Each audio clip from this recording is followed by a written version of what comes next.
अस्सलाम वालेकुम नाजरीन। वीडियो शुरू करने से पहले मैं आपसे कहना चाहूंगा कि आज का वीडियो मुकम्मल देखिएगा, क्योंकि आज के वीडियो में आपको ऐसी दिलचस्प बातें मालूम होने वाली हैं जो शायद आपने इससे पहले कभी भी ना सुनी हो। तो शुरू करते हैं अपना वीडियो। आफाकी फिल्म्स के बैनर तले तैयार और रिलीज होने वाली इस फिल्म के सरमायाकार और मुसन्निफ अली सुफियान आफाकी थे, जिसके हिदायतकार हुमायूं मिर्जा थे। अक्सबंदी का काम बाबर बिलाल ने मुकम्मल किया। उर्दू जुबान की यह फिल्म एवरन्यू स्टूडियो लाहौर में तैयार की गई और 1969 की इस उर्दू फिल्म का नाम था सजा।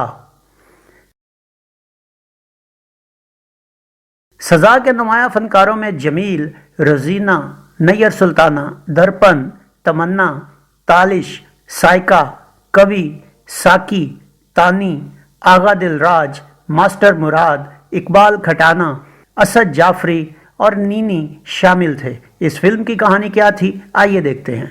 फिल्म की कहानी 1947 के सकूत के बाद मौजूदा पाकिस्तान में मौजूद शेख रहीम अदाकार तालिश से शुरू होती है, जिसे हिंदुस्तान से बाजियाब हुई अपनी बहन खालिदा अदाकारा नैयर सुल्ताना वापस मिलती है। खालिदा जो तकसीम के वक्त हामिला होती है, अपने साथ अपने नौमौलूद बेटे को भी साथ लाती है।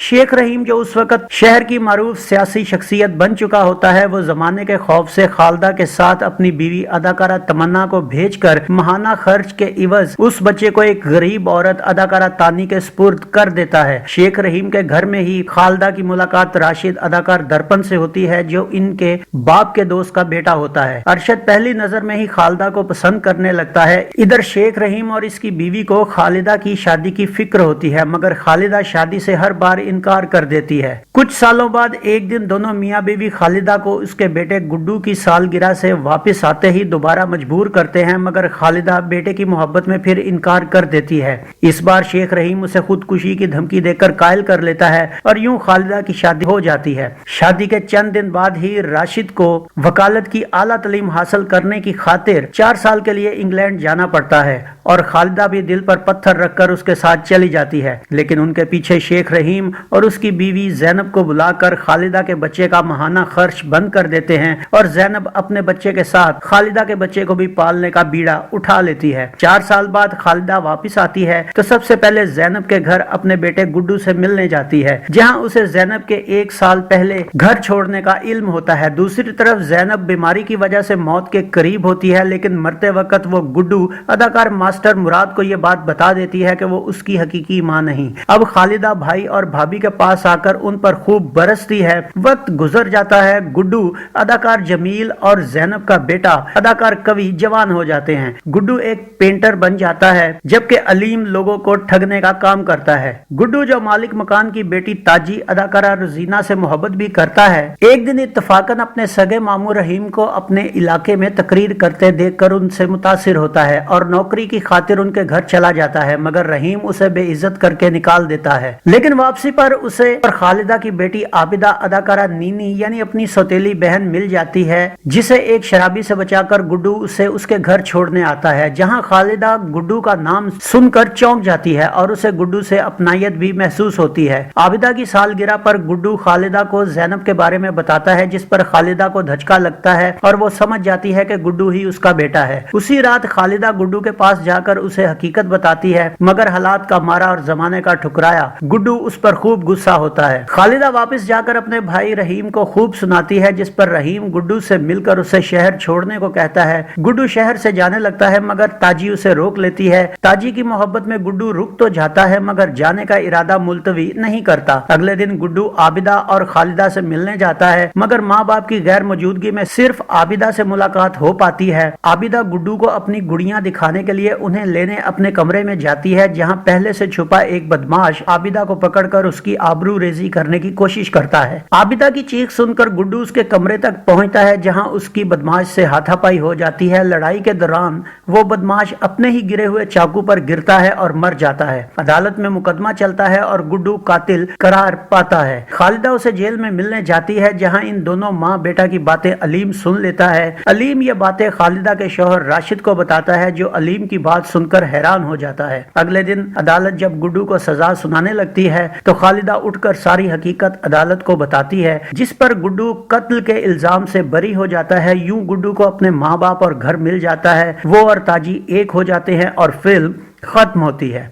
नाज़रीन, घरेलू रिश्तों में गुंधी एक ऐसी खूबसूरत फिल्म जिसकी जितनी तारीफ की जाए कम है। दर्पण, नैयर सुल्ताना, जमील, रोजीना और कवि तमाम के तमाम अदाकारी के उरूज पर थे। खास तौर पर नए हीरो जमील, जिनका असल नाम जमाल हाशमी था, कमाल के अदाकार साबित हुए। Acting, dialogue delivery, expression, romance और एक्शन में कहीं भी ये मालूम नहीं हुआ कि जमील पहली फिल्म में अदाकारी कर रहे हैं। जमील न सिर्फ एक वजीह आदमी थे बल्कि उनकी फिटनेस भी देखने के लायक थी। बड़ी हुई तोंद से आजाद उनका छरेरा जिस्म वाकई हीरो बनने के काबिल था। न जाने ऐसा गोहरे नायाब फिल्म इंडस्ट्री ने क्यों जाया किया। उनकी शक्लो सूरत उर्दू फिल्मों में रोमांस और एक्शन दोनों फिल्मों की जरूरियात पूरी कर सकती थी। कॉलेज बॉय टाइप जैसे चेहरे के साथ उनका इस्तेमाल उर्दू फिल्मों में अच्छी तरह किया जा सकता था। एक मजे की बात बताऊं कि जमील इंडियन थे। इस फिल्म के लिए अली सुफियान अफाकी के कहने पर वो काम करने के लिए पाकिस्तान आए थे, मगर इस फिल्म के अलावा 1971 तक सिर्फ 2 फिल्मों में मजीद काम करने के बाद दिल बर्दाश्ता होकर वापस चले गए। और आपको दूसरी दिलचस्प बात बताऊं कि जमील और क्या थे। आप सुनकर यकीनन हैरान होंगे कि जमील मशहूर इंडियन अदाकारा फरा और तब्बो के बाप थे, जो इंडियन फिल्म इंडस्ट्री की नामवर अदाकारा थीं और हैं। मगर पाकिस्तान से जाने के बाद ना पाकिस्तान में और ना ही इंडिया में जमील का नाम सुना गया। हाँ, अगर वो साजा माजा टाइप की फिल्में करने की हामी भर लेते, लाचा पहन लेते और एक ही डंडे से 20-20 बदमाश मार देते, या किसी फिल्म में उनकी बहन अगवा होने के बाद पूरा पिंड मार देते, तो शायद इंडस्ट्री में उनकी जगह बन जाती। मगर नफीस तबाह होने के बायस शायद उन्होंने ये कबूल ना किया और चुपके से वापस चले गए। लेकिन नाजरीन, ये फिल्म वाकई देखने के काबिल है। इस फिल्म का म्यूजिक क्या था, आइए देखते हैं। माला, नसीम बेगम, आयरन परवीन, मेहदी हसन और अहमद रुश्दी के गाए गानों की शायरी कतील शिफाई ने की, जिनका म्यूजिक नाशाद ने तरतीब दिया। 7 गानों पर मुश्तमिल इस फिल्म में माला के मेरे जूड़े में गेंदे का फूल, मैं तुझे कैसे देखूं, ये गीत अदाकारा रोजीना पर अक्सपन किया गया।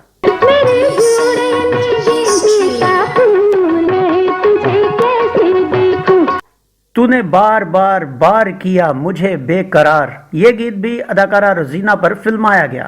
तूने बार बार बार किया मुझे बेकरार, यार सामने पिया तेरा बेटिया प्यार। मेहदी हसन का मशहूर जमाना गीत जब भी चाहे एक नई सूरत बना लेते हैं लोग, ये गीत अदाकार जमील पर शूट हुआ और नाजरीन, ये गीत इस फिल्म में 2 बार इस्तेमाल किया गया। जब सूरत बना लेते हैं लोग। नसीम बेगम का तुझको मेरे लाल निंदिया ना आई, ये गीत अदाकारा नैयर सुल्ताना पर पिक्चराइज हुआ।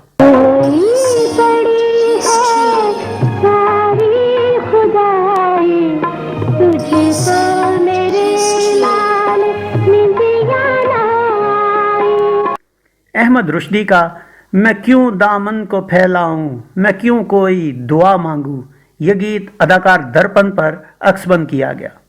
मैं क्यों दामन को फैलाऊं, मैं क्यों कोई दुआ मांगू। माला और अहमद रुश्दी का कभी हमने कभी तुमने पिया है जाम उल्फत का, ये गीत अदाकार कवि और साइका पर फिल्माया गया।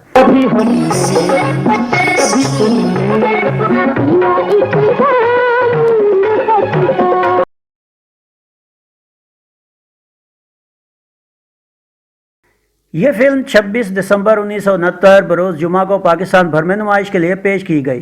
कराची में इसे प्लाजा, लाइट हाउस, खयाम, जीनत, नेरेंग, रिलैक्स, लिबर्टी, फिल्मिस्तान, नगीना, शमा, शाहीन, महताब और लाहौर के शबिस्तान सिनेमा में रिलीज किया गया। इस फिल्म ने कराची में 30 हफ्ते के बाद सिल्वर जुबली मुकम्मल की, मगर अपनी अच्छी कहानी, अदाकारी, शानदार म्यूजिक और पिक्चराइजेशन के बावजूद भी ये फिल्म सिर्फ 20वां औसत दर्जा हासिल कर सकी, जो कि निहायत हैरत अंगेज बात है। शायद इसकी वजह वही हो जो मैंने ऊपर जमील के हवाले से बातें की हैं, साजात माजा।